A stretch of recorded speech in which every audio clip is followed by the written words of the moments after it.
Okay, my topic is going to be neuroscience for educators, impact on classroom practice. With this issue, I've uncovered that in the reading, it discussed how the neuroscience and education, how they work together. Um, Actually, it has always been kind of for me, hard for me to actually work together with those two things in my classroom. Um, but that's what I've thought until I actually read through the article and a lot of the things that it was talking about that they have done and used in the classrooms, like incorporating the giving the movement breaks, allowing your kids to move. Um, I've actually done those things like between a break from my lesson. I may say, if you understand this, stand up and give me a jumping jack or something like that. The kids really are not used to things like that because they're not traditional. Therefore, they kind of look around first to see is anybody else going to do it, or is the teacher actually serious about this, or am I being punked or something? Another thing is also I use graphic organizers. Um, I use those also for my like English language learners. I find that to be a way for them to have a reference to go back, but also all of my students as well. But it's mainly for them. A repetition. I like to go over my lesson and then allow the kids at work time. We close it out, but I give them homework to repeat, like to give them practice at home. Also, we go over it again the next morning in class. Repetition, we continue to go back over different concepts because if not, then they'll lose those things. The environment of my classroom, I have some of the lights down. A lot of people want to know why my lights are not always on because to me, and I've noticed from my own experience that it does keep my students calm in my classroom. With all the lights on, they tend to be a little more hyperactive. My classroom is an orange and green color, which are the school colors. I have lamps in my classroom. I have a theme. I'm from Arkansas, so I use like the Razorback. I have different things in there to allow the students to feel free in class. I have a little small space of my own, an area, and the rest of the classrooms for them with a lot of technology.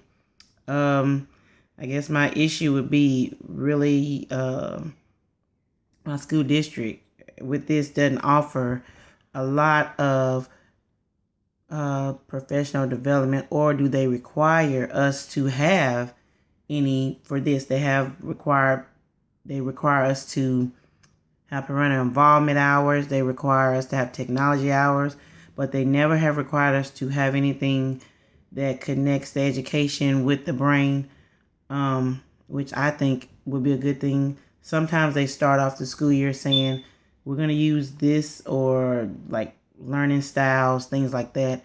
I have given my students surveys in class. I noticed that we had like a survey for this course. I have used that. I actually have a copy of that. Trying to get to know my students personally.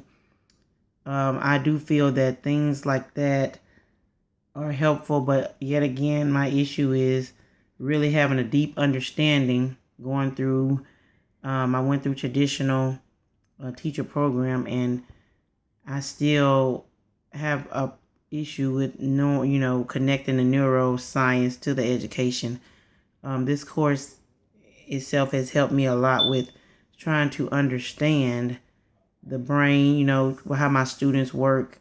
I really want to dig deeper into this. I really want to be successful with my students. I really want them to learn from me. And, as an educator from the heart, I want to do whatever it takes.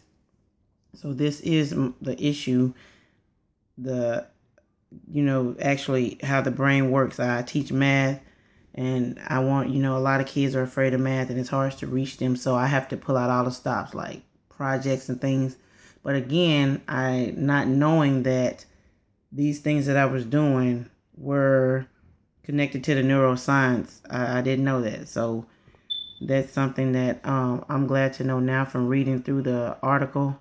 Um, I just really want my district to offer more things, and also I feel like all teachers, all educators, anybody dealing with children should really have a deep background understanding of these things. I did take a course, undergrad and grad, with things like this, but it was never like really intense. This has actually been a better course that has been more intense for me to understand. So I just want to dig deeper. So that's the issue I have. The reference I use is the Neuroscience for Educators. What are they seeking and what are they finding? By Hook and Farah, which is the 2012 edition of that.